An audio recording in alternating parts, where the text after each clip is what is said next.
Richard slammed the divorce papers on the kitchen table while Vivian cradled her 7-month pregnant belly, the sound echoing through their dream home like a gunshot.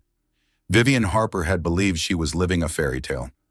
Married to tech millionaire Richard Sterling for 3 blissful years, expecting their first child, living in their beautiful home overlooking San Francisco Bay. The marble countertops gleamed under pendant lights she'd chosen with such care, and family photos smiled down from every surface. But fairy tales don't prepare you for the moment your husband serves you divorce papers while you're making his favorite lasagna. "I can't do this anymore, Vivian," Richard said, his voice cold as winter rain streaming down their floor-to-ceiling windows. "Brooke makes me feel alive again. The yoga teacher, the one with the perfectly flat stomach and spiritual quotes that sounded profound until you actually thought about them. The one who'd been helping Richard with his stress management for the past 6 months, teaching him to breathe deeply and find his center. Apparently, his center was located somewhere between her meditation mat and her apartment." Vivian's hands shook as she read the legal documents, her wedding ring catching the light like a tiny lighthouse in a storm. The papers outlined Richard's demands with clinical precision division of assets, custody arrangements, and his claim to half of everything, including the modest inheritance she'd mentioned from her late parents. Her millionaire ex-husband wanted to strip away every piece of their life together, including money that had never truly belonged to either of them. "You're really doing this," she whispered, her voice barely audible over the distant hum of evening traffic. "While I'm pregnant with your child." Richard loosened his silk tie, the same shade of blue she'd given him for their anniversary. "The pregnancy was an accident, Vivian. We both know that. I'm 38 years old, and I feel like I've been sleepwalking through my life. Brooke showed me there's more than this suburban housewife routine. Suburban housewife routine. 3 years of supporting his business ventures, hosting dinner parties for his clients, managing their household so he could focus on building Sterling Technologies. 3 years of being the perfect wife to a man who now saw her dedication as suffocation." "What about our marriage vows?" Vivian asked, placing a protective hand over her belly where their daughter moved restlessly, as if sensing the upheaval in her mother's world. "For better or worse, remember, I was young and naive when I said those words," Richard replied, checking his expensive watch. "People change. Vivian, I've changed. I need someone who understands my spiritual journey, not someone who thinks meditation is just sitting quietly." The irony would have been laughable if it weren't so devastating. Richard speaking about spiritual journeys while abandoning his pregnant wife for a yoga instructor who quoted ancient wisdom between designer workout sets. His narcissistic abuse had been subtle at first, small criticisms, gentle corrections about her appearance or opinions, but pregnancy had amplified his cruelty into sharp, undeniable focus. "Where will I go?" Vivian asked, though she already knew the answer. She'd been planning for this possibility since Richard started coming home late, smelling like sandalwood and making comments about her expanding waistline. "That's not my problem anymore," Richard said, gathering his keys and wallet. "The prenup protects my assets, and you'll get alimony for the kid. You'll be fine." He paused at the door, and for a moment, Vivian thought he might apologize, might recognize the magnitude of what he was destroying. Instead, he said, "I'll be staying at Brooks until you can find somewhere else to live. My lawyer will be in touch." The front door closed with the finality of a coffin lid, leaving Vivian alone in the kitchen that had once represented everything she'd wanted: a home filled with love, laughter, and the promise of forever. Now it felt like a museum displaying the artifacts of her failed marriage. She sank into the breakfast nook where they'd shared thousands of meals, where Richard had proposed on a snowy Christmas morning, where she'd told him about the pregnancy with such joy and anticipation. The divorce settlement papers spread across the table like a roadmap to her destruction, each paragraph methodically dismantling 3 years of shared dreams. Her phone buzzed against the granite countertop, and Vivian's heart jumped, hoping Richard had come to his senses. Instead, she saw a text from Grandfather Howard, the message that would change everything. "Emergency family meeting tomorrow at 10 a.m. Time to tell Richard who you really are." Vivian stared at the message, her fingers trembling as she set the phone down. For 3 years, she'd lived as Vivian Harper, the ordinary marketing coordinator who'd captured a millionaire's heart through coffee shop meetings and Target shopping trips. She'd hidden her true identity so completely that even she sometimes forgot the magnitude of what she'd sacrificed for love. Harper Airlines, $12.6 billion, a family empire that owned half the sky. Her millionaire ex-husband had no idea he was divorcing one of the wealthiest women in America. The baby kicked hard against her ribs, and Vivian placed both hands on her belly, drawing strength from the life growing inside her. "Your daddy thinks he's trading up. Baby girl," she whispered to her unborn daughter. "He has no idea what he's trading away." Outside, San Francisco glittered in the twilight, millions of lights representing millions of dreams. Some dreams died in kitchen conversations over legal documents, but others were just beginning. Vivian Harper Sterling had spent 3 years pretending to be ordinary. But Harper women had built an empire on the foundation of never being anyone's second choice. Tomorrow, Richard would discover that his midlife transformation had cost him more than a marriage. It had cost him access to a dynasty that could have secured his daughter's future for generations. But first, Vivian had a decision to make. Would she use her family's power to win him back? Or would she finally embrace the strength she'd been hiding for the sake of a love that had never been real? The divorce papers rustled in the evening breeze from the air conditioning, and Vivian gathered them into a neat stack. Her prenup, carefully crafted by the Harper family attorneys, would protect her assets just as Richard believed it protected his. The man who spoke so confidently about financial independence and divorce settlements had signed away any claim to billions without realizing it. Women supporting women, her grandmother had always said. Sometimes that meant protecting yourself from men who saw you as disposable the moment someone younger and more convenient appeared. Vivian stood up slowly, her hand supporting her lower back as she moved toward the stairs. Tomorrow would bring revelations that would reshape everything. But tonight, she needed to rest and prepare for the battle ahead. Richard Sterling thought he was divorcing a middle-class woman with a modest inheritance. He was about to learn he'd made the most expensive mistake of his life. Vivian had spent 3 years pretending to be ordinary, but Harper Airlines owned half the sky. The next morning, Vivian drove through the familiar streets of her childhood toward Harper family headquarters, her belly pressed against the steering wheel of her modest sedan. She'd chosen this car carefully 3 years ago, something unremarkable that wouldn't raise questions about her background. Now, passing the sleek corporate campus where her family's jets gleamed on private runways, the deception felt like a costume she was finally ready to shed. Harper Airlines wasn't just a company, it was a legacy built by her great-grandfather during the barnstorming era, expanded by her grandfather into a commercial empire, and modernized by her father before his death. $12.6 billion in assets, roots spanning 6 continents, and political connections that reached the highest levels of government. The Harper name opened doors that money alone couldn't touch. But Vivian had walked away from all of it at 25, tired of watching cousins marry gold diggers and friends betray family secrets for tabloid money. She'd changed her name from Vivian Harper Montgomery to simply Vivian Harper, moved across the country, and taken a job as a marketing coordinator, earning $42,000 a year. She'd wanted to be loved for herself, not her family's financial independence. The executive elevator carried her to the 60th floor, where floor-to-ceiling windows offered a panoramic view of the city. This was where she'd spent childhood afternoons, where her grandfather had taught her about business, and her grandmother had shared wisdom about navigating a world that would try to diminish her simply because she was born female. "You've played house long enough, sweetheart," Grandfather Howard said as she entered his oak-paneled office.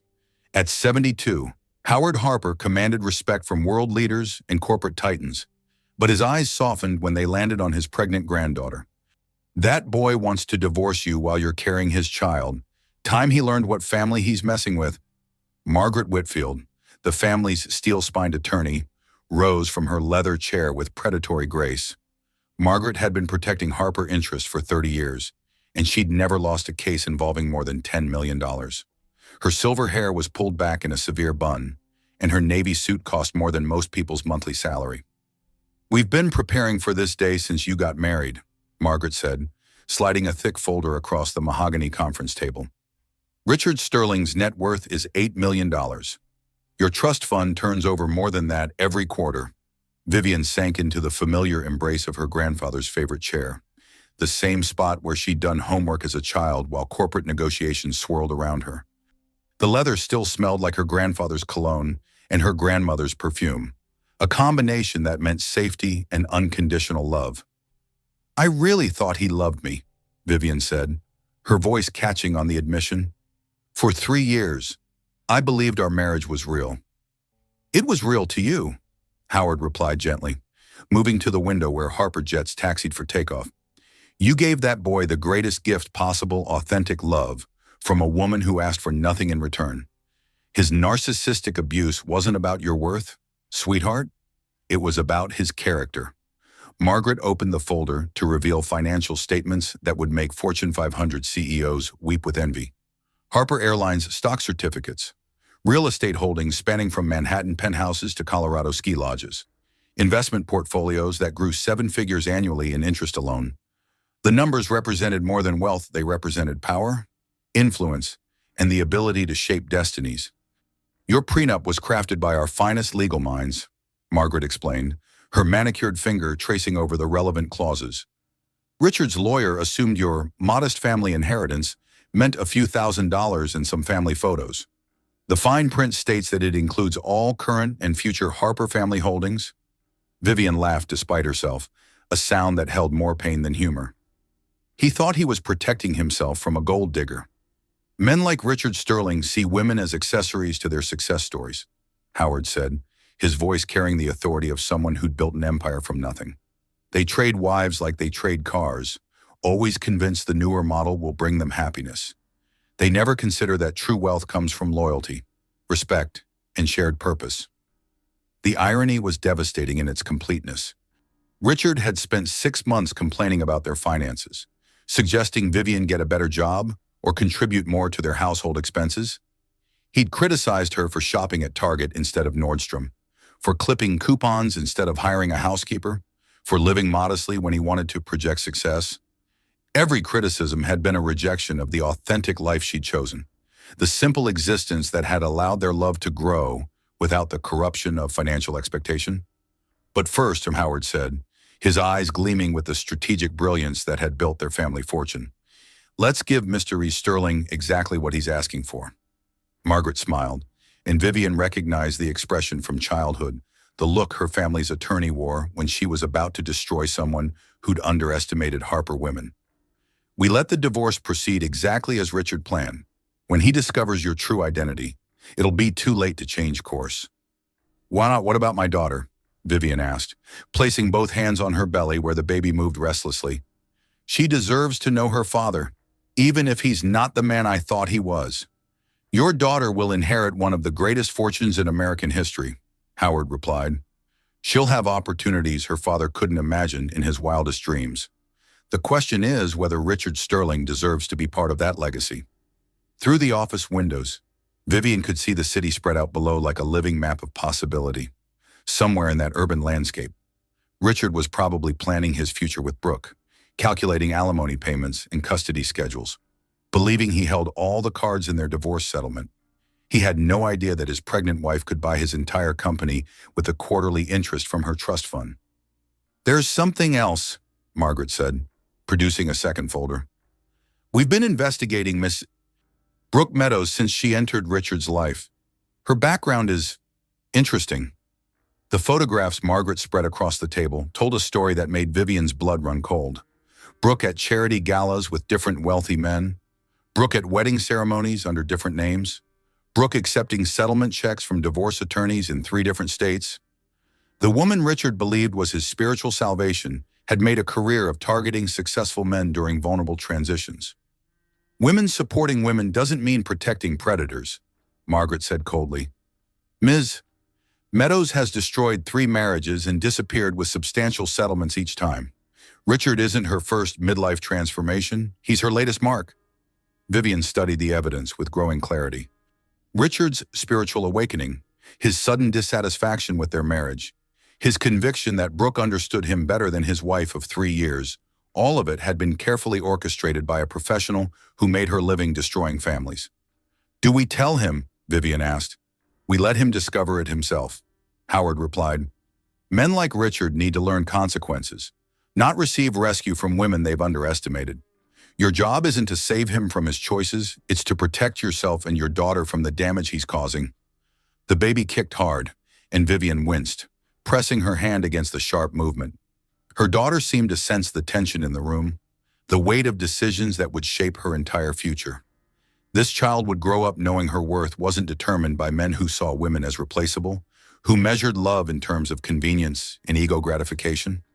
I want him to know the truth, Vivian decided, her voice growing stronger with each word. All of it, but I want him to face that truth after he's committed to his choice, after he's burned every bridge and shown his true character. Margaret nodded approvingly. We arrange a meeting at his office, neutral territory, where he can't claim ambush or manipulation. We present the facts clearly and give him 24 hours to reconsider his position. And if he still proceeds with the divorce, then Richard Sterling learns that his midlife transformation just cost him access to $12.6 billion and the respect of one of America's most powerful families. Howard said with satisfaction. Some lessons are expensive. Sweetheart, this one will cost him everything. Vivian stood slowly, her hand supporting her lower back as she moved toward the door. Tomorrow would bring revelations that would reshape her entire world. But today, she felt something she hadn't experienced in months, the return of her own power. Richard Sterling thought he was divorcing a middle-class woman with a modest inheritance. He was about to discover he'd made the most catastrophic mistake of his life, and by then, it would be far too late to undo the damage. The Harper legacy would continue, protected and strengthened by women who refused to be anyone's second choice. Richard's lawyer discovered the prenup they signed wasn't what anyone thought it was. At Brooks' apartment, Richard celebrated his newfound freedom with expensive champagne that bubbled like his excitement for the future. The space reflected Brooks' carefully curated spiritual aesthetic crystals arranged on floating shelves, meditation cushions scattered across hardwood floors, and inspirational quotes written in flowing calligraphy on canvas prints. Everything felt clean, uncluttered, and refreshingly different from the family-focused chaos his life had become with Vivian's pregnancy. I can't believe I waited so long to do this, Richard said, loosening his tie as he paced between Brooks' yoga mats. Vivian's just a middle-class girl who got lucky when she married me. The prenup protects my assets, and she'll get standard alimony for the kid. Nothing that'll impact my financial independence. Brooks smiled from her position in lotus pose, her perfectly flat stomach highlighted by designer athletic wear that cost more than most people's weekly groceries. The universe rewards authentic choices. Richard, you're finally honoring your true self instead of playing a role that no longer serves you. But when Richard's lawyer, David Chen, examined the prenup more carefully that afternoon, his face went white as fresh snow. David had been Richard's attorney for 8 years, handling everything from business contracts to real estate deals, and he'd never seen anything like the document spread across his mahogany desk. Richard, we have a problem, David said, his voice tight with barely controlled panic. This prenup doesn't protect your assets, it protects hers. Richard stopped mid-sip of his victory scotch, the liquid suddenly tasting like ash in his mouth. That's impossible. You reviewed that document yourself before we signed it. I reviewed what I thought was a standard prenuptial agreement, David replied, flipping through pages of legal text with growing horror.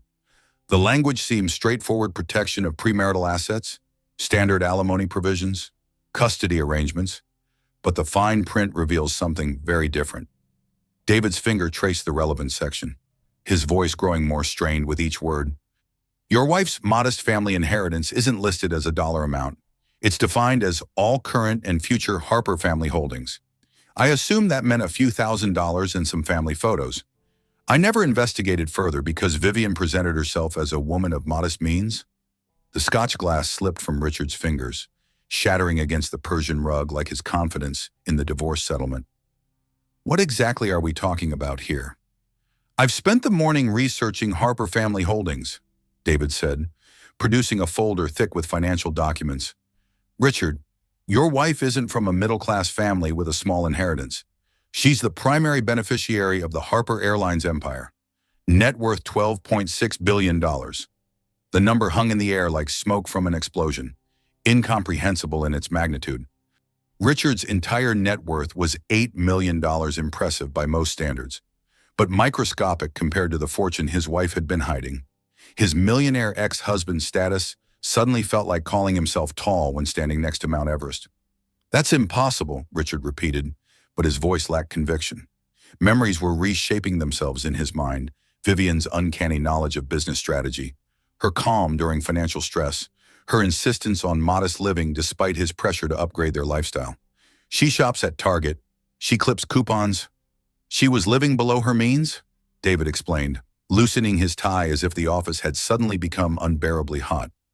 Dramatically below her means. "Richard, your wife could buy your entire company with pocket change." Meanwhile, Vivian sat in her hotel room, hands resting on her belly as she spoke to her unborn daughter. The space was comfortable but anonymous, a far cry from the luxury she could afford but had chosen to avoid. She'd checked in under her maiden name, paying cash to avoid creating paper trails that might complicate the divorce proceedings. "Your daddy thinks he's trading up, baby girl," she said softly, feeling the child move restlessly inside her. "He has no idea what he's trading away. But maybe that's for the best. Maybe you and I deserve better than someone who sees love as a business transaction." A knock at the door interrupted her meditation. Travis Montgomery stood in the hallway, her college friend turned investigative journalist, holding a manila envelope that would change everything about Richard's understanding of his spiritual awakening. "I've got news about your husband's yoga teacher," Travis said, settling into the room's single armchair. At 34, Travis had built a reputation for exposing con artists and financial predators, his investigative skills honed by years of following money trails that led to human devastation. "Vivian, Brooke Meadows isn't who she claims to be." Travis opened the envelope to reveal photographs, documents, and a timeline that painted a disturbing picture of calculated manipulation. "Her real name is Rebecca Williams. She's done this before twice. Same pattern, same techniques, same devastating results for the families she targets." The evidence was damning in its thoroughness.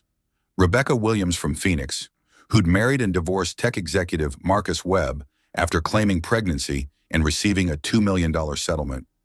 Ashley Thompson from Denver, who'd convinced real estate mogul Bradley Harrison to leave his wife of 15 years, then disappeared after a quickie Vegas wedding and subsequent annulment netted her $3 million.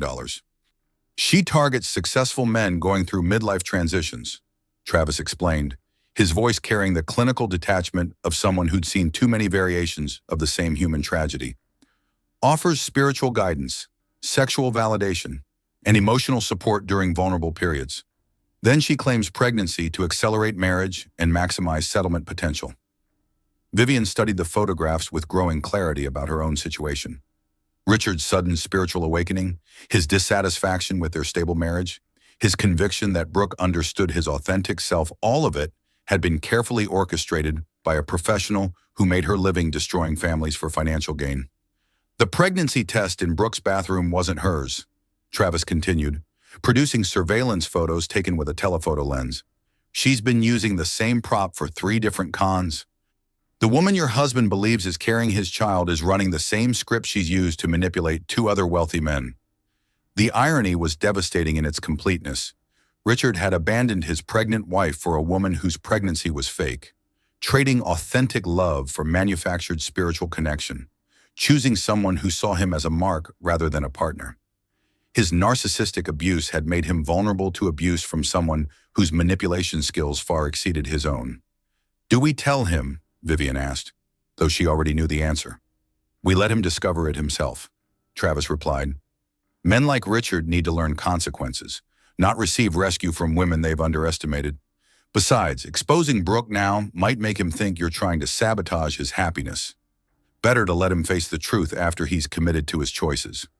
Nabrawar back at David's office, Richard paced between windows that offered a view of the city where his wife had been living a double life for 3 years.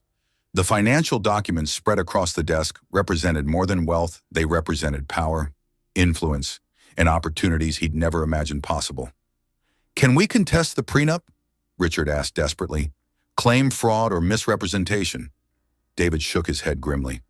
"She never lied about her background, Richard.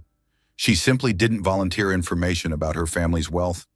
The prenup clearly states that you understood her financial position when you signed it." Your failure to investigate further shows negligence, not fraud on her part. The trap was elegant in its simplicity.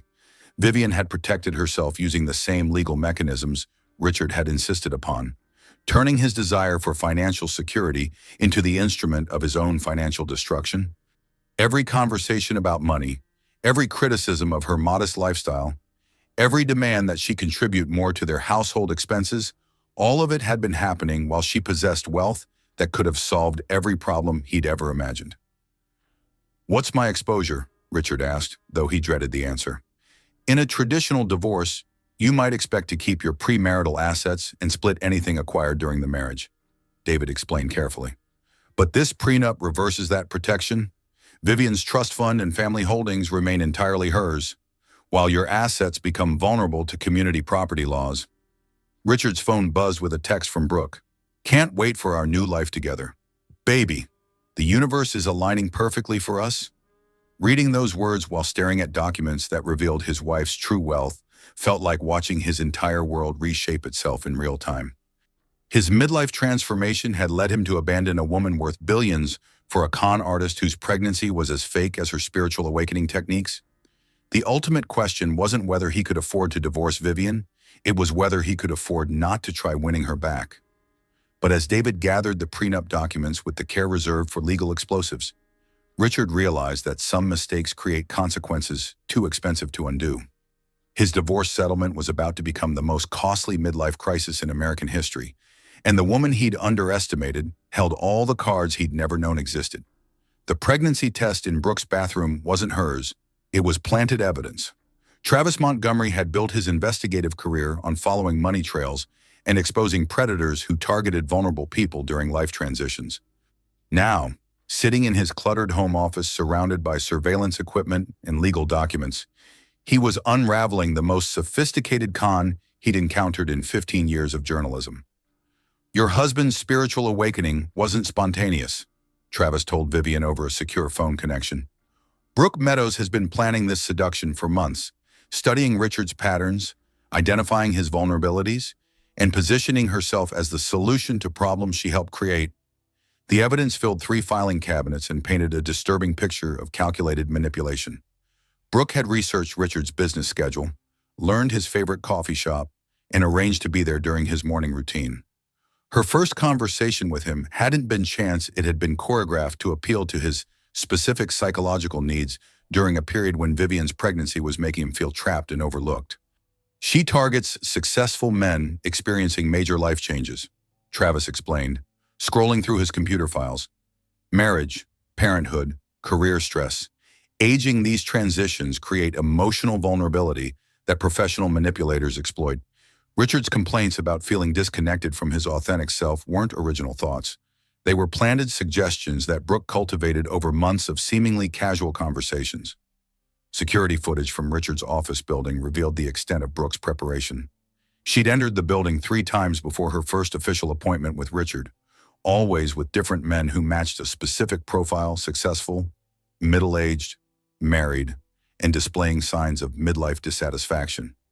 Each visit had been reconnaissance, gathering information about building security, Richard's schedule, and potential escape routes if her con was discovered. "She's not working alone," Travis continued, producing photographs of Brooke meeting with a man in his 50s at expensive restaurants throughout the city. Marcus Webb, her first victim from Phoenix, has been helping her identify targets and refine her techniques. He's become her business partner in what amounts to a marriage destruction enterprise. Vivian felt sick as she absorbed the implications. Marcus Webb was the tech executive who'd left his pregnant wife for Rebecca Williams, only to discover her pregnancy was fake after he'd already paid a $2 million settlement. Instead of learning from his mistake, he'd become complicit in destroying other families, perhaps believing that helping Brooke hurt other men would somehow validate his own foolish choices. "The pregnancy announcement was scheduled for maximum impact," Travis said, producing a timeline that showed Brooke's calculated escalation. She waited until Richard was fully committed to the divorce before revealing what she claimed was his child. The timing wasn't coincidental. It was designed to eliminate his options for reconciliation with you. The fake pregnancy test had been purchased 3 months earlier, part of a kit that included multiple positive tests, pregnancy pillows, and even synthetic urine samples that would fool basic medical examinations. Brooke had been using the same props for years, adapting her timeline to match each target's specific vulnerabilities and financial situation.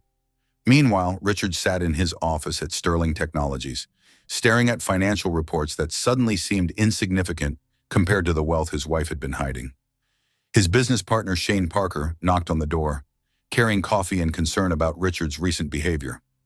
"You've seemed distracted lately," Shane said, settling into the chair across from Richard's desk.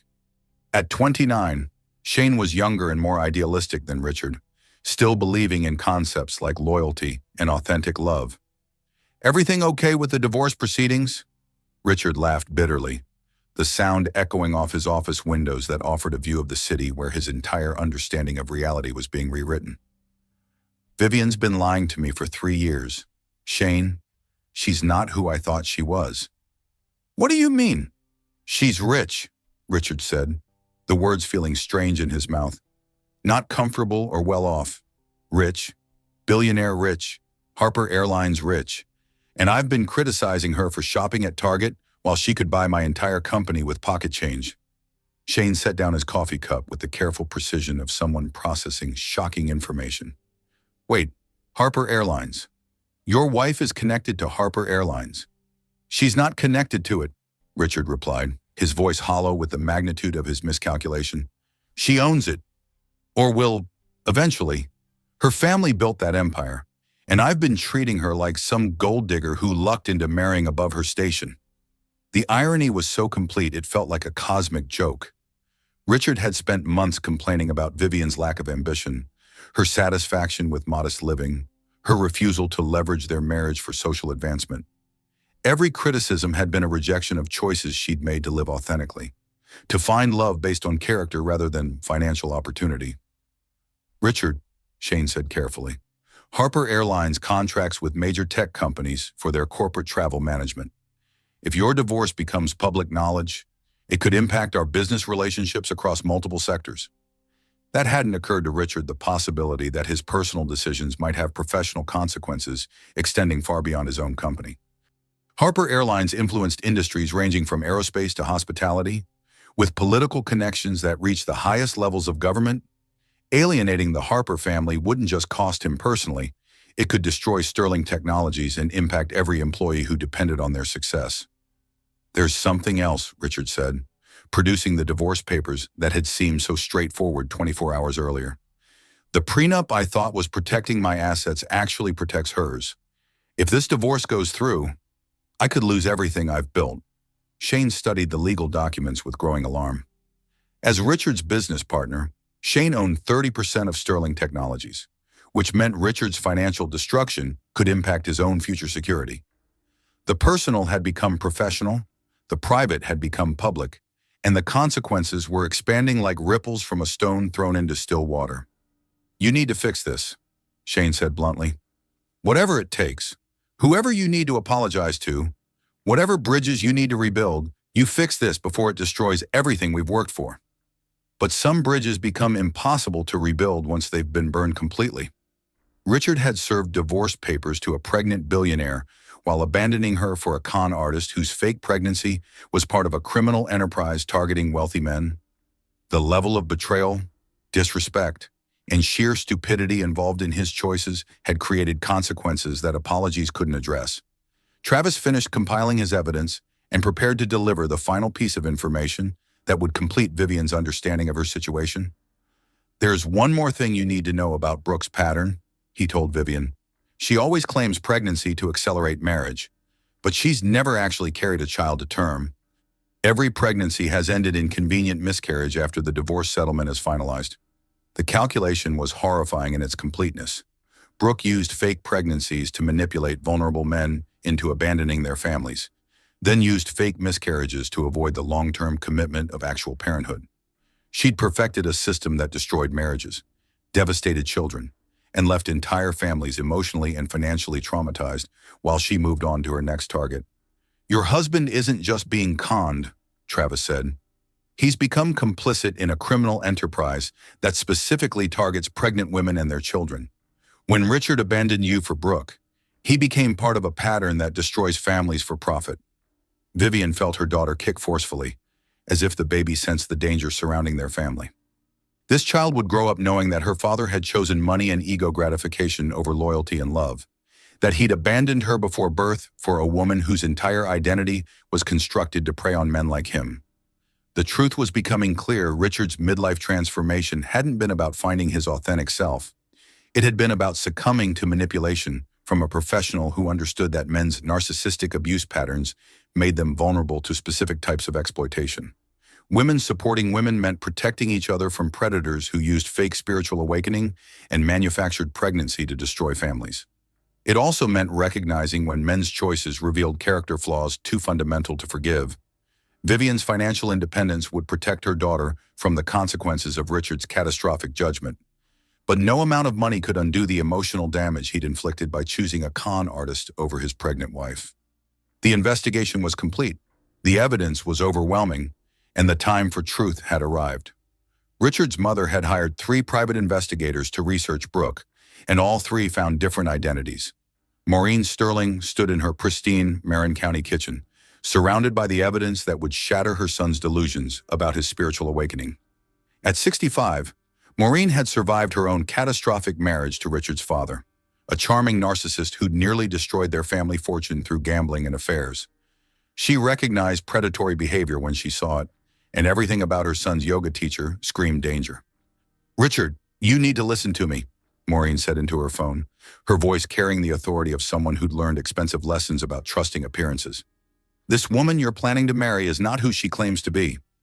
"Mother, I'm not discussing my personal life with you," Richard replied from Brooke's apartment, where he was packing his belongings and planning their future together. "Brooke understands me in ways Vivian never did. This isn't about you." Maureen spread 3 separate investigation reports across her marble countertop, each one revealing a different layer of Brooke's constructed identity.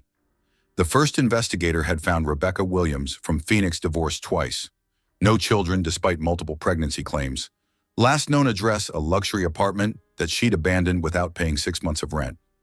The second investigator had uncovered Ashley Thompson from Denver, married to real estate mogul Bradley Harrison for exactly 93 days before disappearing with a $3 million settlement, leaving behind fake medical records and a forwarding address that led to a mail drop in Nevada. The third investigator had discovered the most disturbing information. Brooke Meadows from San Francisco had no legitimate background at all. Her yoga certification was purchased online, her references were fake, and her apartment was rented under an identity that wouldn't survive serious scrutiny. "Richard, this woman is a professional," Maureen said, her voice shaking with frustration and fear for her son's future. "She's destroyed 3 marriages and stolen millions of dollars from men who thought they were finding true love. You're not her first midlife transformation, you're her latest mark." "That's impossible," Richard insisted, but his voice lacked conviction. "Brooke is carrying my child. She's helping me find my authentic self after years of feeling trapped in a marriage that was suffocating my spiritual growth." Maureen closed her eyes, recognizing the language of manipulation that she'd heard from her own husband 40 years earlier. Men were so predictable in their vulnerabilities, so eager to believe that younger women found them irresistible, so willing to abandon responsibility for the fantasy of renewed youth and unlimited possibility. "The pregnancy is fake, Richard," Maureen said bluntly. "Just like her previous pregnancies were fake. Just like her entire identity is fake. She's been using you to practice divorce fraud, and you've been too flattered by the attention to see what's really happening." Richard hung up on his mother, but doubt had been planted. That afternoon, while Brooke taught a private yoga session to another wealthy client, Richard searched her apartment with the thoroughness of someone whose entire future depended on what he found. Hidden in Brooke's bedroom closet, beneath yoga mats and meditation cushions, Richard discovered evidence that confirmed his worst fears. Pregnancy tests, dozens of them, all positive, all manufactured by the same company that specialized in theatrical props. Pregnancy padding designed to simulate different stages of fetal development, medical documents with names that didn't match any of Brooke's claimed identities. But the most damaging evidence was a notebook filled with detailed observations about Richard's behavior, preferences, and psychological vulnerabilities. "Target responds well to spiritual language and ancient wisdom quotes." One entry read, "Complains frequently about wife's pregnancy, making her unattractive and demanding. Excellent candidate for rapid extraction and maximum settlement." Extraction, settlement, target, the language of predatory business, not authentic love. Richard's hands trembled as he read entries that deconstructed their entire relationship into calculated manipulation. His spiritual awakening had been manufactured through specific triggers that Brooke had identified and exploited. His dissatisfaction with Vivian had been amplified through subtle suggestions and comparative criticism. Even their sexual chemistry had been engineered through techniques Brooke had perfected with previous targets. "She makes me feel alive again," Richard had told everyone who would listen, but the truth was that Brooke had made him feel exactly what she'd intended him to feel, using psychological manipulation techniques that professional con artists employ to separate wealthy men from their families and fortunes. Meanwhile, at Harper family headquarters, Vivian made the decision that would change everything about her approach to the divorce. "I want Richard to know the truth," she told grandfather Howard and Margaret Whitfield. "All of it. Before the baby comes, before he commits completely to his choice, I want him to understand exactly what he's throwing away." Howard nodded approvingly from behind his massive desk, where he'd negotiated deals worth billions and built relationships with world leaders. "Your grandmother always said Harper women handle their business directly. We don't manipulate or scheme, we present facts and let people make informed decisions about their own futures." Margaret arranged a meeting at Richard's office for the following afternoon, neutral territory where emotions couldn't be blamed for whatever revelations emerged. "We'll present the financial information clearly and give him 24 hours to reconsider his position," she explained. "After that, the choice becomes permanent." But when they arrived at Sterling Technologies the next day, they discovered Richard wasn't alone. Brooke sat beside his desk, her hand possessively on his arm, wearing Vivian's wedding ring on a chain around her neck like a trophy from a conquered enemy. "Actually," Brooke said with a smile sharp as broken glass, "Richard and I have an announcement of our own." Vivian felt her daughter kick forcefully, as if the baby sensed the confrontation about to unfold. This moment would determine not just the future of her marriage, but the foundation upon which her child would understand concepts like loyalty, authenticity, and the true cost of betraying people who love you unconditionally.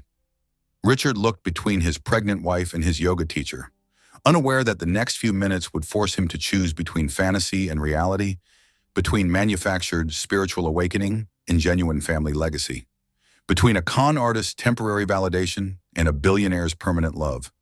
The Harper family fortune could survive Richard's betrayal, but his daughter would grow up knowing that her father had chosen money and ego gratification over loyalty and commitment. Some consequences create generational impact that no amount of financial independence can undo.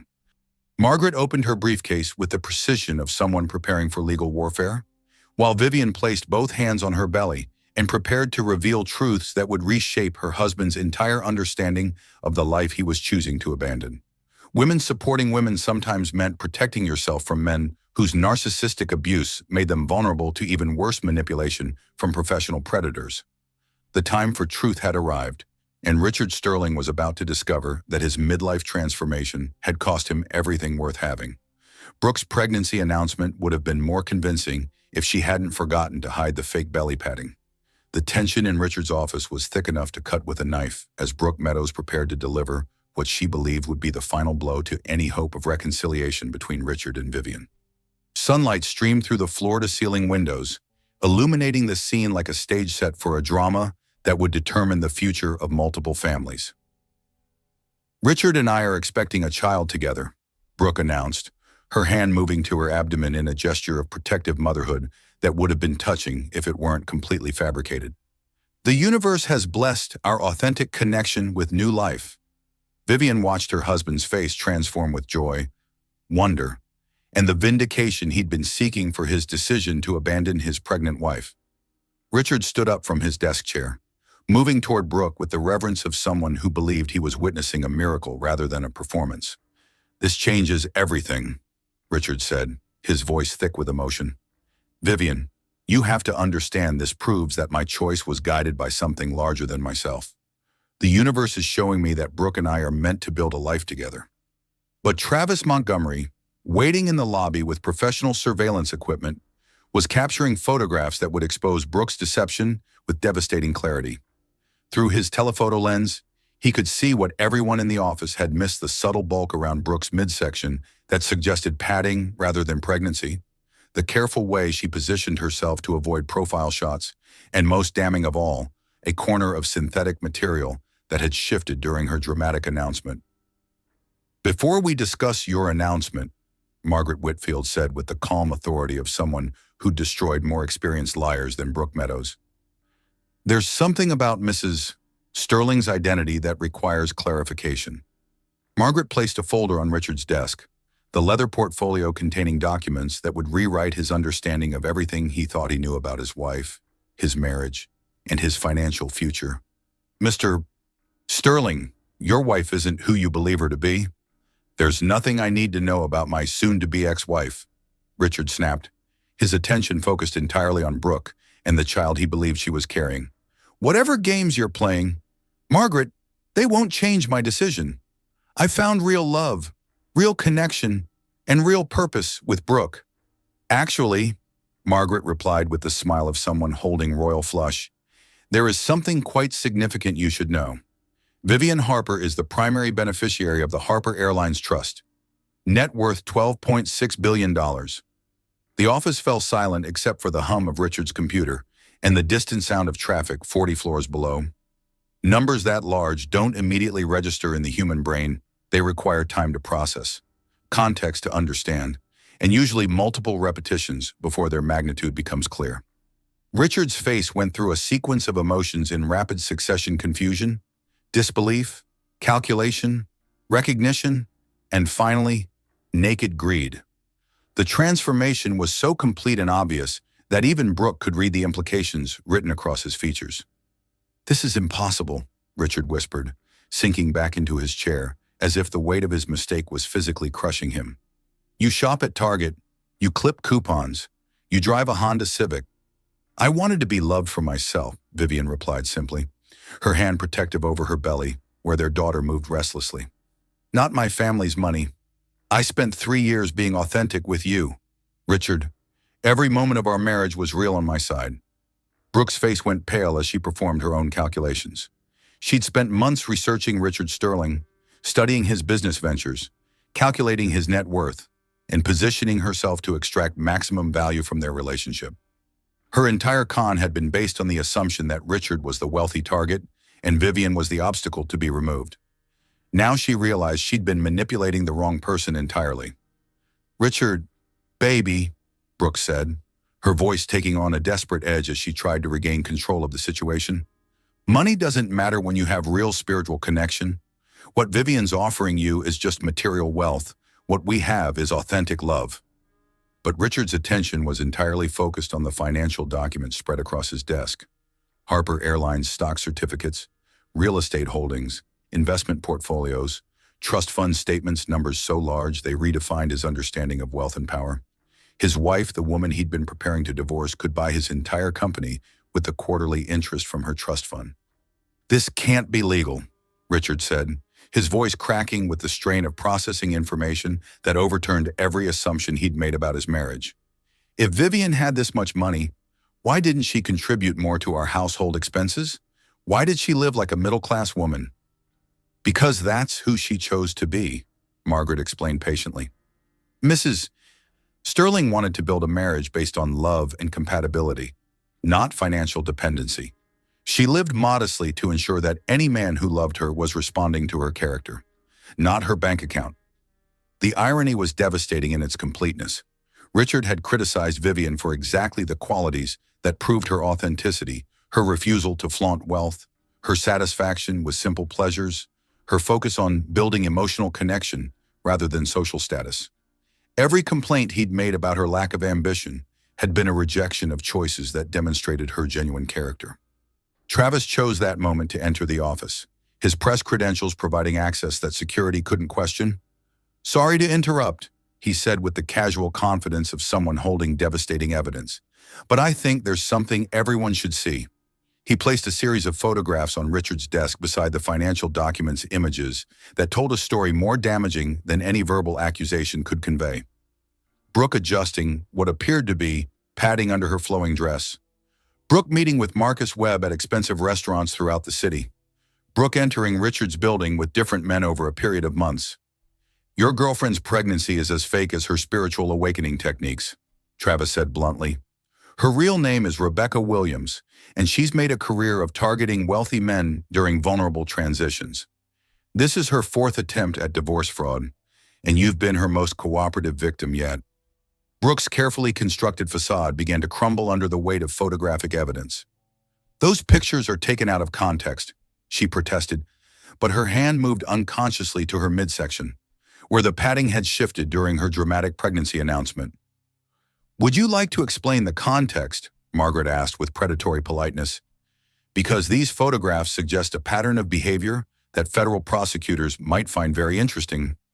Richard stared at the evidence with the expression of someone watching his entire world collapse in real time. The spiritual awakening that had felt so authentic, the pregnancy that had seemed like divine validation. The authentic love that had convinced him to abandon his family, all of it, had been manufactured by a professional con artist who'd studied his psychological vulnerabilities and exploited them with surgical precision. Get out, Richard told Brooke, his voice barely above a whisper. Just get out. But what about our baby? Brooke asked, maintaining her performance even as the evidence of her deception spread across the desk like accusations written in black and white. There is no baby, Richard said, his voice growing stronger with each word of recognition. There never was a baby. There was never anything real between us. You've been lying to me about everything, and I've been lying to myself about what I really wanted. Brooke gathered her purse and jacket with the dignity of someone whose con had been exposed, but whose escape route remained intact. She'd failed to extract money from Richard Sterling, but she'd learned valuable lessons about researching targets more thoroughly before investing months in manipulation. As the door closed behind her, Richard found himself alone with his pregnant wife, his family's attorney, and evidence of the most catastrophic mistake he'd ever made. The silence stretched between them like a chasm that no amount of apology could bridge. Vivian, Richard said finally, his voice carrying desperation that 3 hours earlier would have seemed impossible. We can work this out. The divorce was a mistake. I was confused, overwhelmed with business pressure, manipulated by someone who understood my weaknesses better than I understood them myself. Vivian stood slowly, her hand supporting her lower back as she prepared to deliver words that would change both their lives forever. No, Richard, you weren't confused. You were cruel. You weren't manipulated into serving me divorce papers while I was 7 months pregnant. You chose to do that yourself. The Harper Airlines empire would survive Richard's betrayal, but his daughter would grow up knowing that her father had chosen fantasy over family, ego gratification over loyalty, and temporary validation over permanent love. Some bridges become impossible to rebuild once they've been burned completely, and Richard Sterling had just discovered that his midlife transformation had cost him access to everything he'd never known he wanted. Richard's face went through 5 different emotions in 10 seconds, landing on naked greed. The silence in Richard's office stretched like a fault line preparing to unleash an earthquake. Outside the floor-to-ceiling windows, San Francisco continued its daily rhythm 40 stories below, oblivious to the family dynasty reshaping itself in a corporate boardroom. Richard stared at the financial documents spread across his mahogany desk, his brain struggling to process numbers that defied comprehension. Harper Airlines stock certificates bore his wife's name not as a beneficiary or inheritance recipient, but as the primary shareholder of an empire worth $12.6 billion, real estate holdings spanning 6 states, from Manhattan penthouses to Colorado ski lodges, investment portfolios that generated more money in quarterly interest than his entire net worth, trust fund statements that read like the budget of small nations. This is impossible, Richard whispered for the 3rd time, his voice cracking under the weight of recognition. You bought groceries with coupons. You drove a Honda Civic. You worked as a marketing coordinator for $42,000 a year. I wanted to be loved for myself, Vivian replied, her hand moving protectively over her belly, where their daughter seemed to sense the tension radiating through the room. Not my family's financial independence. Every choice I made was designed to ensure that any man who loved me was responding to my character, not my bank account. Margaret Whitfield observed Richard's emotional transformation with the clinical interest of someone who'd witnessed similar revelations destroy marriages, partnerships, and entire family legacies. First came disbelief, the human mind's natural resistance to information that overturns fundamental assumptions. Then recognition, as scattered memories realign themselves into a new understanding of reality. Vivian's uncanny knowledge of business strategy during dinner conversations.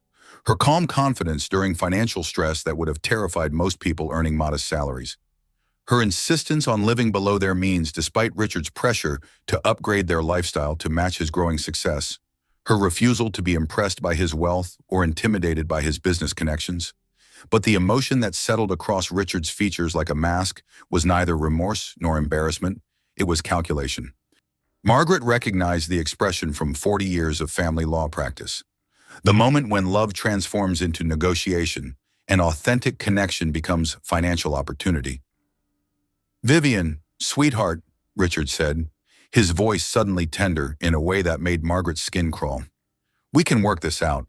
The divorce was obviously a mistake. I was confused, overwhelmed with business pressure, vulnerable to manipulation from someone who understood my weaknesses." "No," Vivian said simply, the word carrying more power than entire legal arguments. "You weren't confused when you served me divorce papers while I was 7 months pregnant. You weren't vulnerable when you moved your mistress into our home and threw away our family photos. You made conscious choices about who you wanted to be, and I'm making conscious choices about who I refuse to accept." Richard's desperation became palpable as the magnitude of his mistake crystallized into sharp focus. "Vivian, you have to understand Brooke manipulated me. She made me believe that what we had was spiritual connection, that my dissatisfaction with our marriage was about finding my authentic self rather than basic infidelity." "Brooke didn't make you cruel," Vivian replied, standing slowly from her chair with the dignity of someone who'd reclaimed her own power. "She didn't force you to criticize my appearance while I was carrying your child. She didn't make you demand that I contribute more financially to our household while you planned to abandon me for someone you thought was prettier and more spiritual." The truth was becoming unavoidable. Richard's midlife transformation hadn't been about spiritual awakening or authentic self-discovery. It had been about narcissistic abuse patterns that made him vulnerable to manipulation from someone whose professional expertise involved destroying families for profit. Travis moved toward the window, giving the family space while remaining close enough to document any threats or attempts at intimidation. His investigation had revealed not just Brooke's criminal history, but Richard's active participation in emotional abuse that had preceded her arrival by months. "You complained about my pregnancy weight gain," Vivian continued, her voice growing stronger with each acknowledgement of truth she'd been avoiding for months. "You criticized my lack of ambition while I was building a home where you could focus on your business.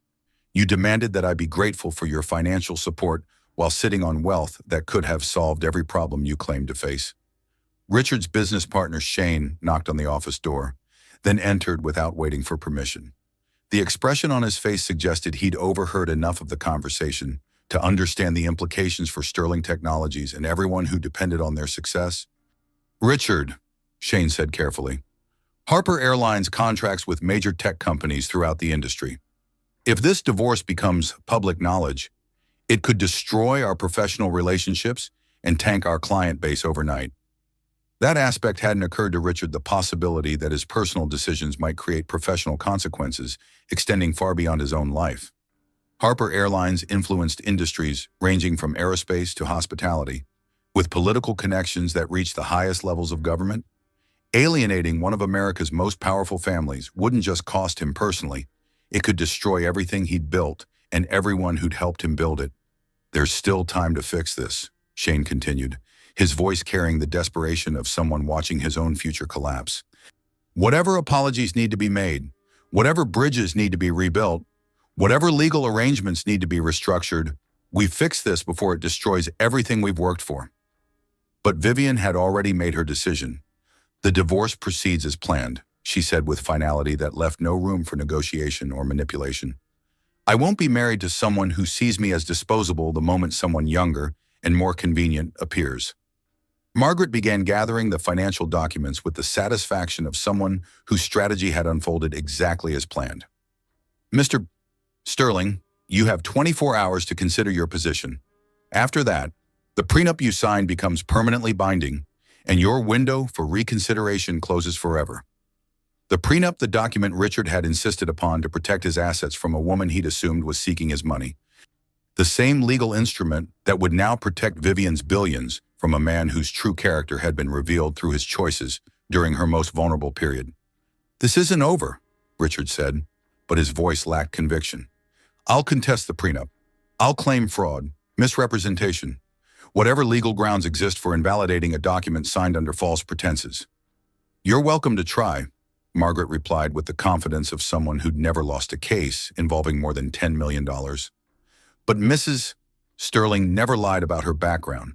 She simply chose to live authentically rather than flaunt wealth that she wanted to keep separate from your relationship. Your failure to investigate her family connections demonstrates negligence on your part, not fraud on hers. The trap was elegant in its simplicity.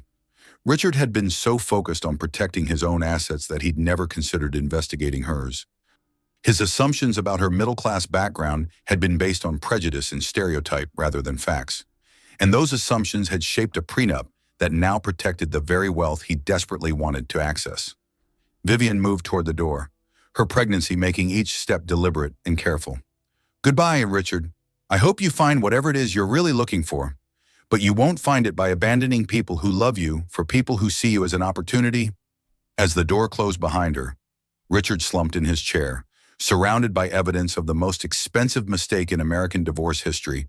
His millionaire ex-husband status had just been revealed as a cosmic joke. He wasn't divorcing a middle-class woman. He was losing access to an empire that could have secured his daughter's future for generations. The numbers on the financial statements seemed to mock him with their magnitude. $12.6 billion. More money than he could spend in 10 lifetimes. More power than he'd ever imagined possible. More security than any family could ever need. All of it walking away because he'd chosen temporary validation over permanent love. Because he'd confused manipulation for spiritual awakening. Because he'd underestimated the woman who loved him authentically for 3 years while he'd been too blind to recognize the gift he'd been given. Outside his office windows, San Francisco glittered in the afternoon sun.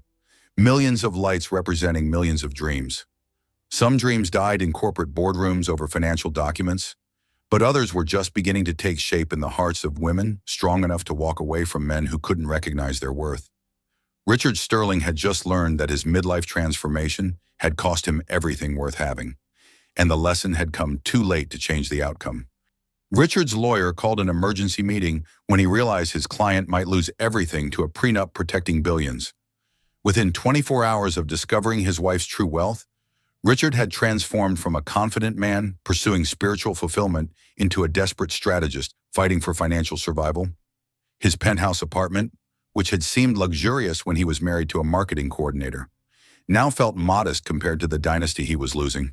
The city lights that had once represented possibility now mocked him with their reminder that somewhere in those glittering towers, his pregnant wife commanded resources that could reshape entire industries.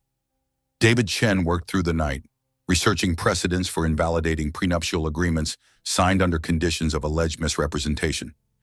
His law office, normally quiet after business hours, hummed with activity as paralegals searched databases and senior partners consulted with colleagues across the country.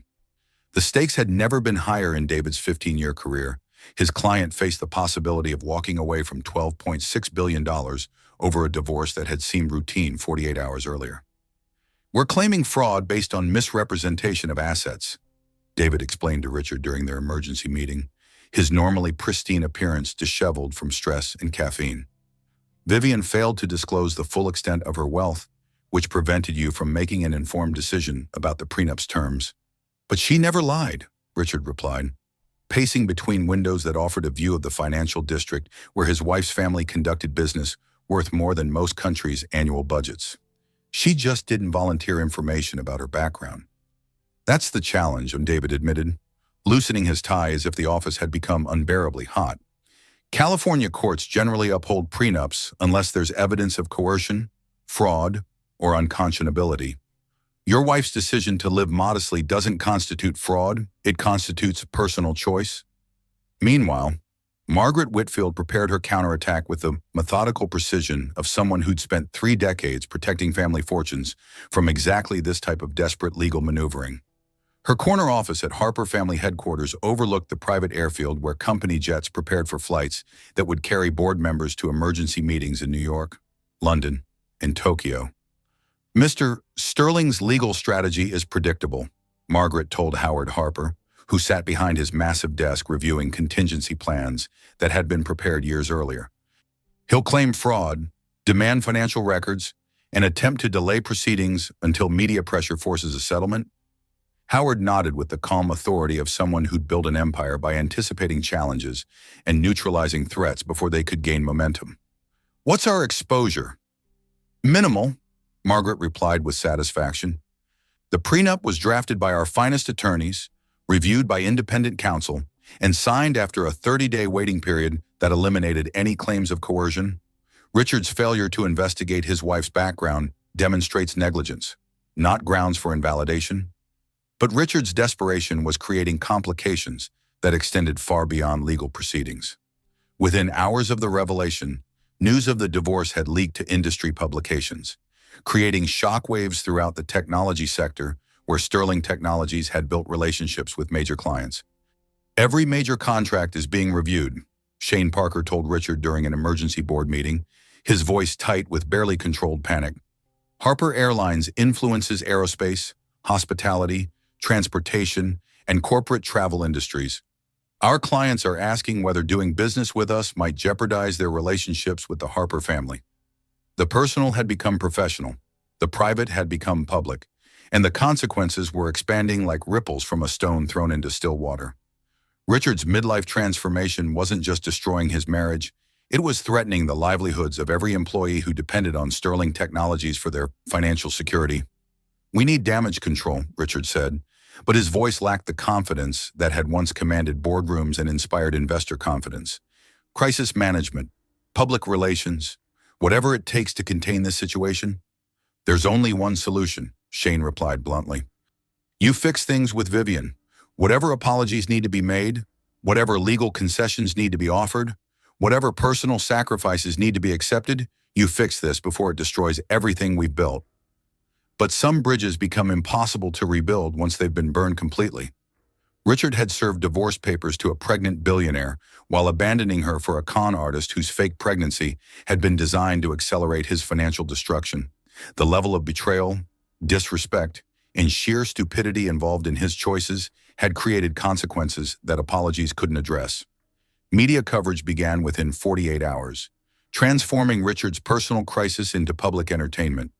Tech millionaire divorces airline heiress became the headline that defined conversations in coffee shops, corporate boardrooms, and social media platforms across the country. Financial journalists analyzed the prenup's implications. Relationship experts debated the psychology of midlife affairs, and social commentators questioned the wisdom of men who abandoned pregnant wives for younger women. This is becoming a cautionary tale. Richard's public relations consultant warned during an emergency strategy session. The narrative writes itself, successful man destroys family for fake spiritual awakening, loses billions in process. Every interview request, every article, every social media post reinforces the same message: you made the most expensive mistake in divorce history.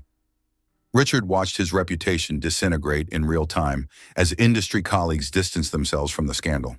Board positions evaporated, speaking engagements were canceled, and business partnerships that had taken years to build dissolved overnight. His professional network, carefully cultivated through decades of relationship building, abandoned him with the efficiency of people protecting their own interests. The market doesn't forgive stupidity, one former client explained during a termination call that Richard would replay in his mind for years. Your personal decisions reflect your judgment, and your judgment determines whether we trust you with our business. Right now, we don't. But the most devastating consequence wasn't financial. It was the recognition that his actions had been observed and documented by his unborn daughter's future. Every newspaper article, every social media post, every legal filing would become part of a permanent record that would follow his child throughout her life. Vivian's daughter would grow up knowing that her father had abandoned her mother during pregnancy for a con artist whose fake spiritual awakening had been designed to destroy families. No amount of apology or legal maneuvering could change the fundamental truth that Richard Sterling had revealed his character during the most important test of his life, and he'd failed catastrophically. At Harper family headquarters, Howard reviewed reports from attorneys, financial advisors, and crisis management specialists who'd been monitoring the situation with professional detachment. "How long before this resolves itself?" he asked Margaret. "Richard will fight for 6 to 8 months," Margaret predicted with the accuracy of someone who'd seen similar cases destroy men who overestimated their legal options. "His lawyers will exhaust every possible appeal, delay tactic, and media strategy before accepting that the prenup is binding and his position is hopeless." "And Vivian?" "Your granddaughter has made her decision," Margaret replied with approval. "She won't be manipulated by apologies, intimidated by legal threats, or swayed by public pressure." Richard Sterling had his chance to love her authentically, and he chose fantasy over family. The battle lines had been drawn, the legal strategies had been implemented, and the media narrative had been established. Richard Sterling would spend the next several months discovering that some mistakes create consequences too expensive to undo, while Vivian Harper Sterling prepared to raise her daughter with the knowledge that authentic love requires character that her father had proven he didn't possess. The Harper dynasty would survive and strengthen, protected by women who understood that financial independence meant never having to accept being anyone's second choice. The baby decided to arrive right in the middle of Richard's testimony about asset division.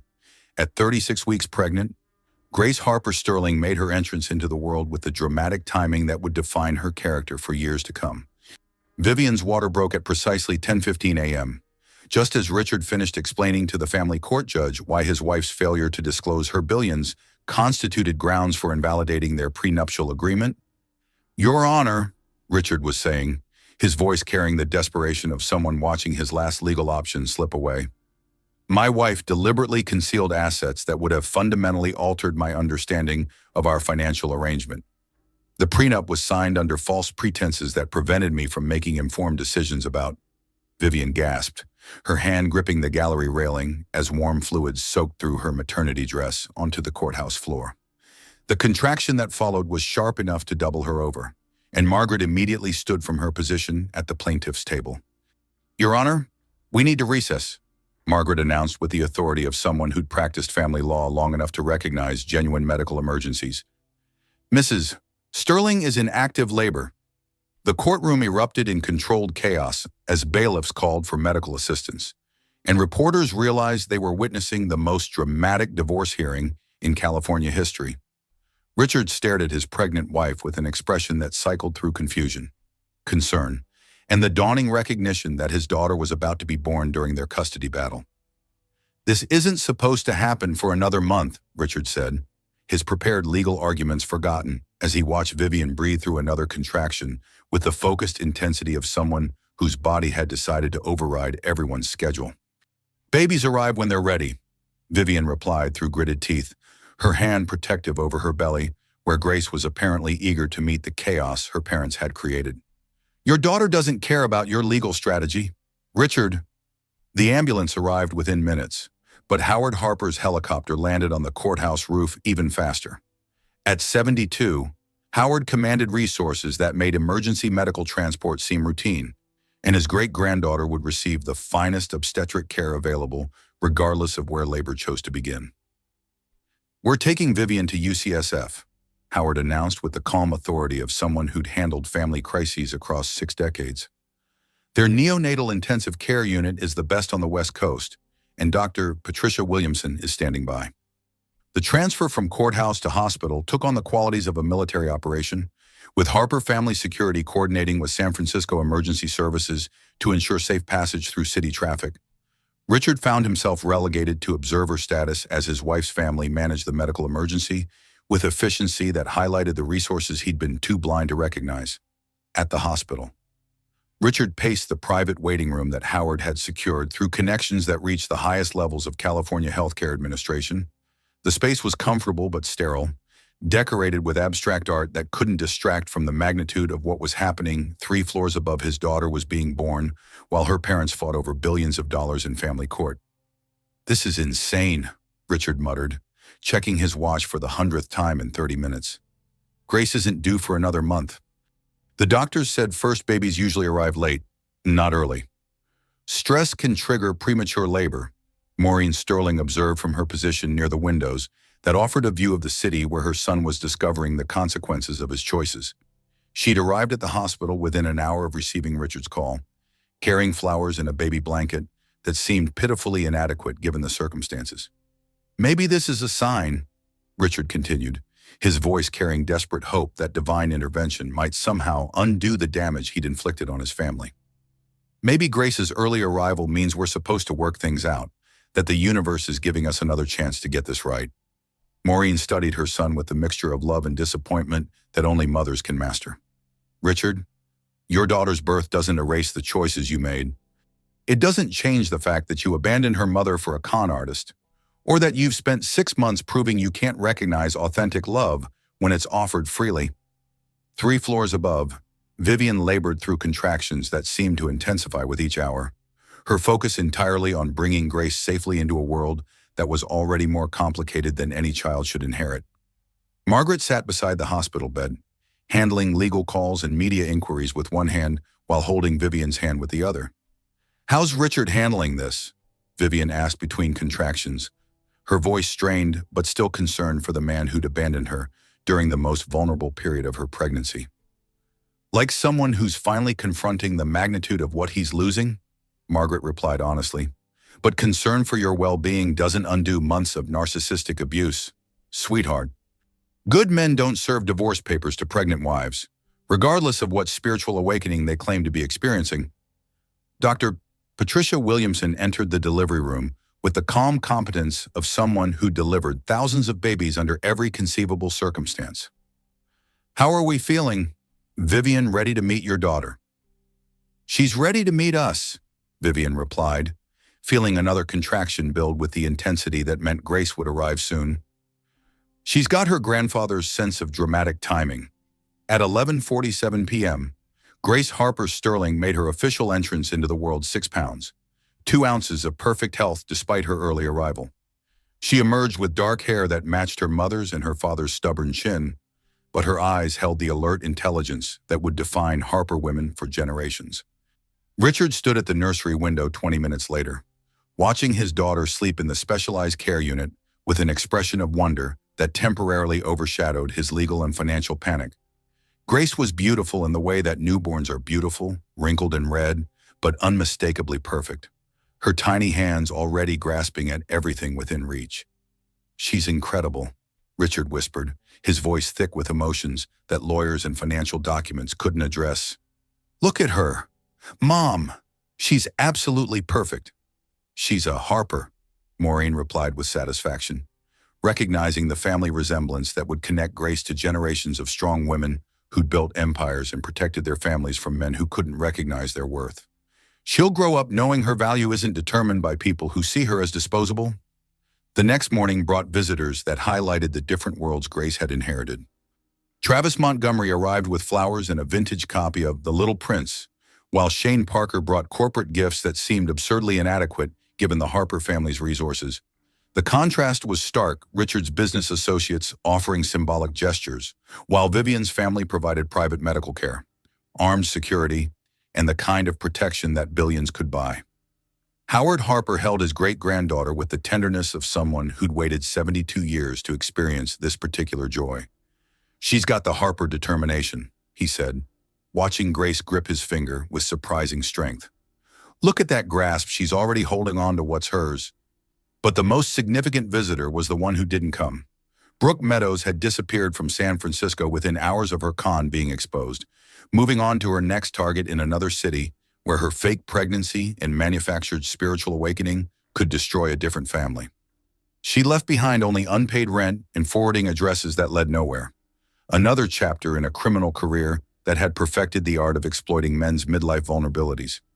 Richard spent 3 days at the hospital, sleeping in waiting room chairs and eating cafeteria food while trying to process the magnitude of his mistake.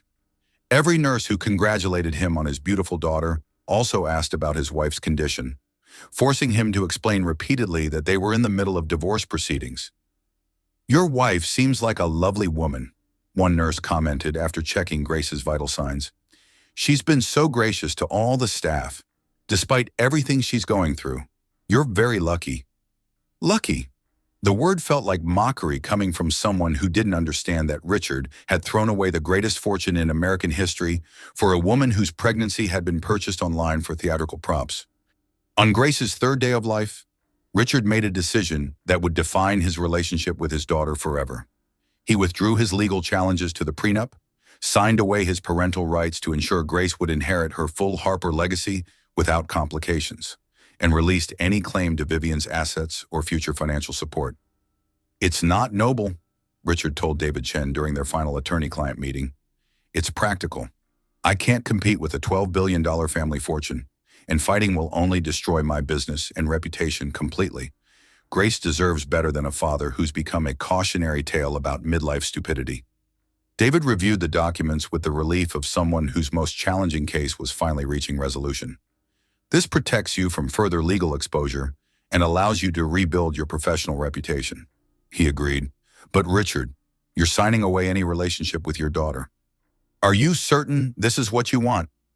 Richard stared out his lawyer's window at the city where his daughter would grow up with opportunities he couldn't have imagined, even in his most ambitious dreams. "What I want is irrelevant now. Grace will have the best education money can buy, connections that reach the highest levels of government and business, and financial security that extends for generations. My job is to make sure my mistakes don't limit her possibilities."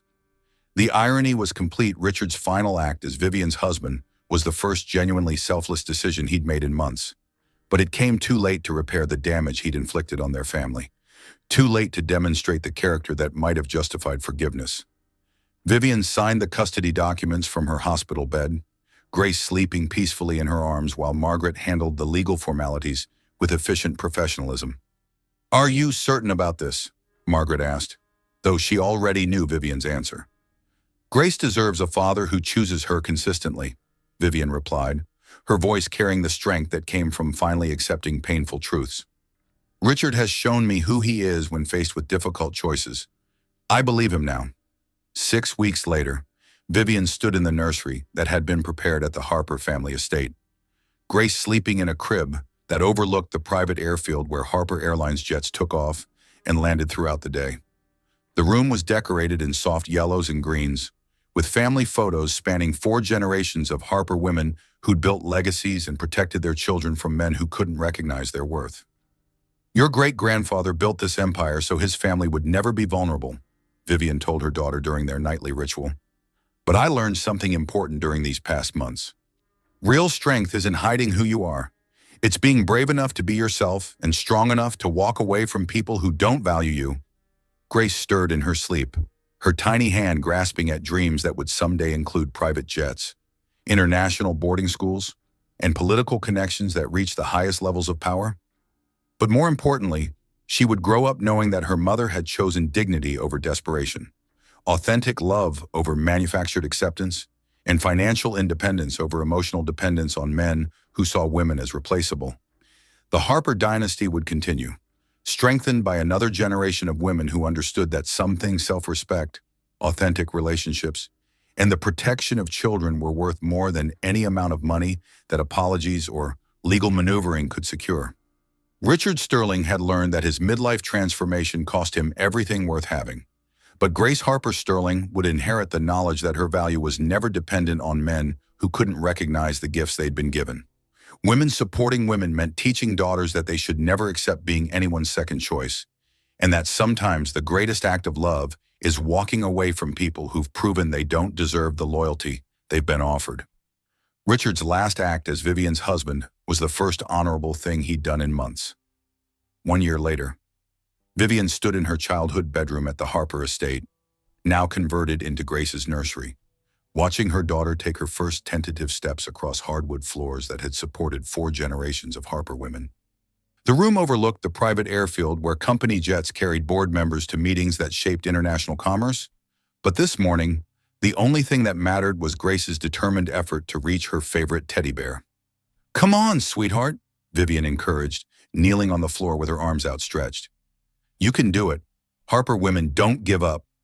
Grace wobbled forward with the concentrated determination that had characterized her personality since birth.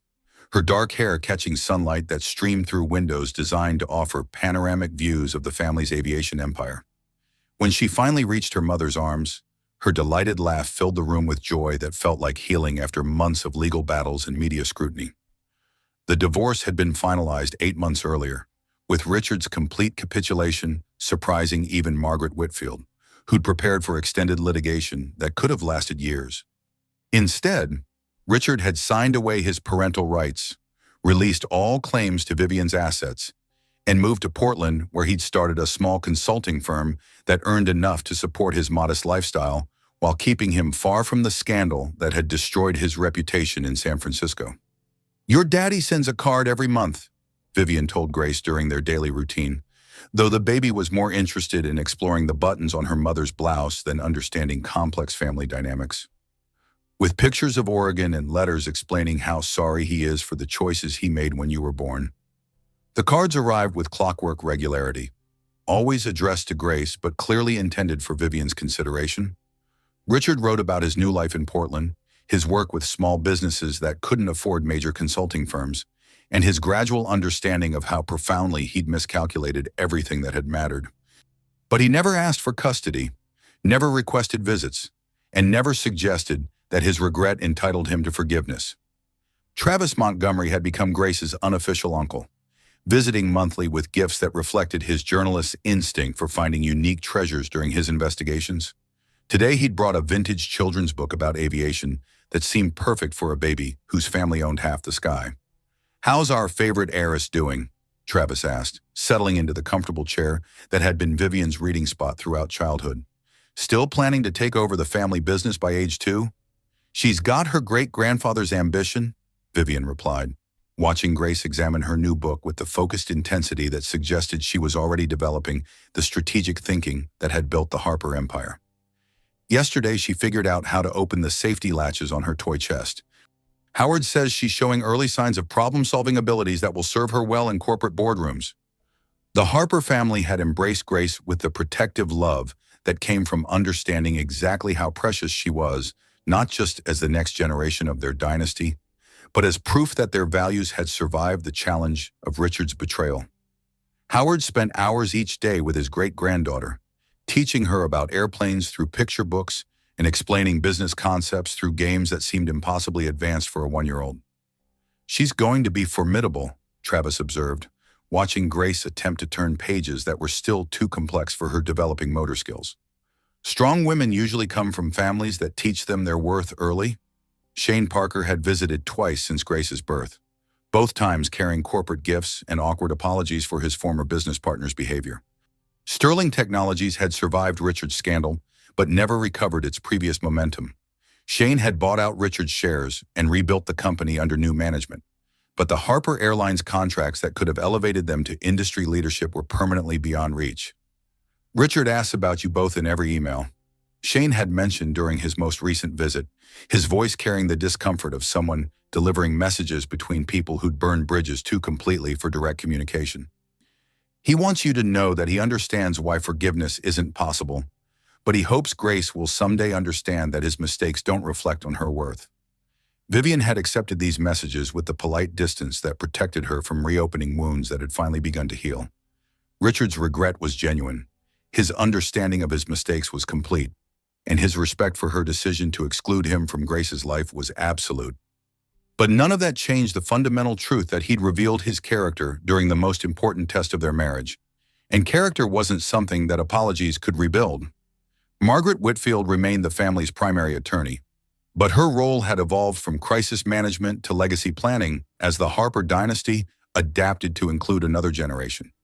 Grace's trust fund is structured to provide complete financial independence while encouraging productive contribution to society, Margaret explained during their quarterly review. "She'll never need to depend on anyone for economic security, but she'll be expected to use her advantages responsibly." The numbers were staggering even by Harper standards. Grace's inheritance would exceed $20 billion by the time she reached majority. But more importantly, she would inherit a name that opened doors and commanded respect across multiple industries. The Harper legacy wasn't just about money, it was about influence, connections, and the responsibility that came with generational wealth. Your great-grandmother always said that Harper women have obligations that extend beyond personal happiness, Howard told Grace during their daily walks around the estate grounds. At 1 year old, she couldn't understand his words, but she seemed to absorb the gravity of his tone and the weight of expectations that would shape her entire future. The media attention had gradually faded as other scandals captured public interest, but Richard Sterling's name had become permanently associated with the most expensive midlife crisis in divorce history. Business schools used his case as a cautionary tale about the dangers of abandoning long-term relationships for short-term gratification, while relationship experts analyzed his psychological vulnerabilities as examples of how narcissistic abuse patterns made men susceptible to manipulation from professional predators.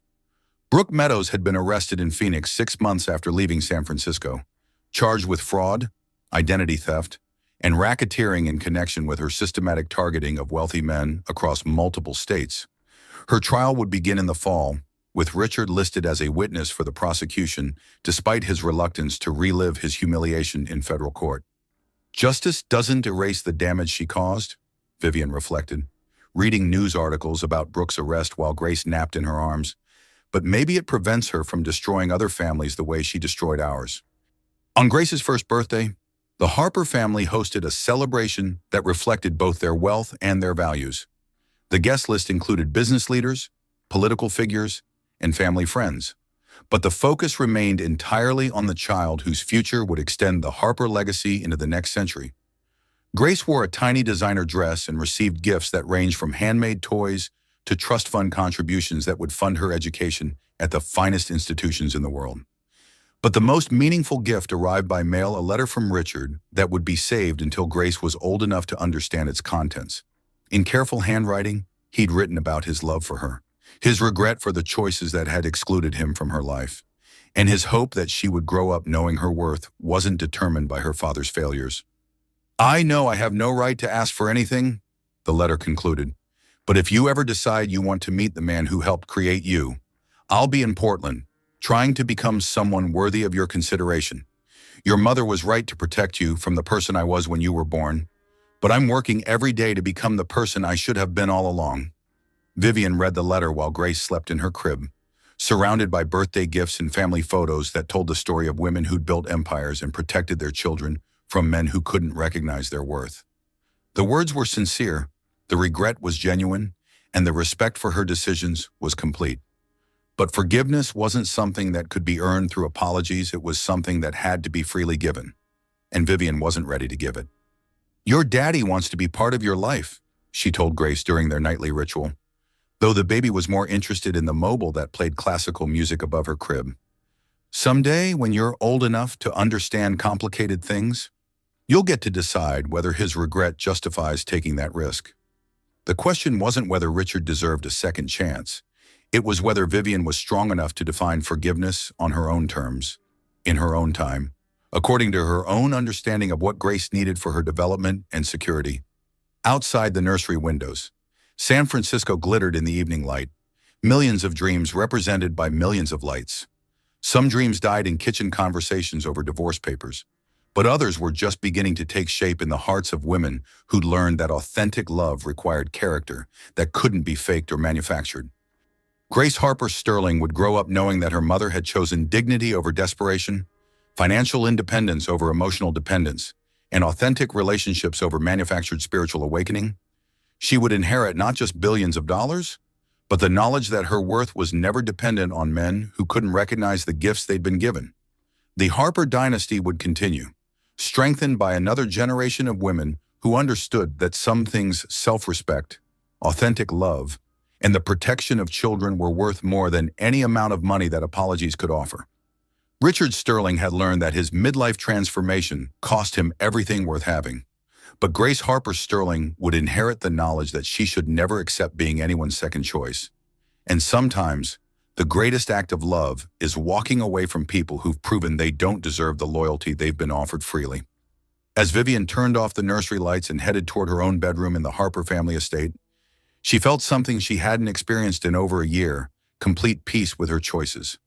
Tomorrow would bring new challenges, new opportunities, and new decisions about Grace's future. But tonight, she was exactly where she belonged: home, safe, and surrounded by people who would never see her as disposable. Women supporting women meant teaching the next generation that authentic love was worth waiting for, that financial independence was worth protecting, and that some bridges were worth burning to protect the people you love most. The story was far from over, but the foundation had been laid for Grace Harper Sterling to write her own chapters in a legacy that had survived and strengthened through the choices of women who refused to be anyone's second choice.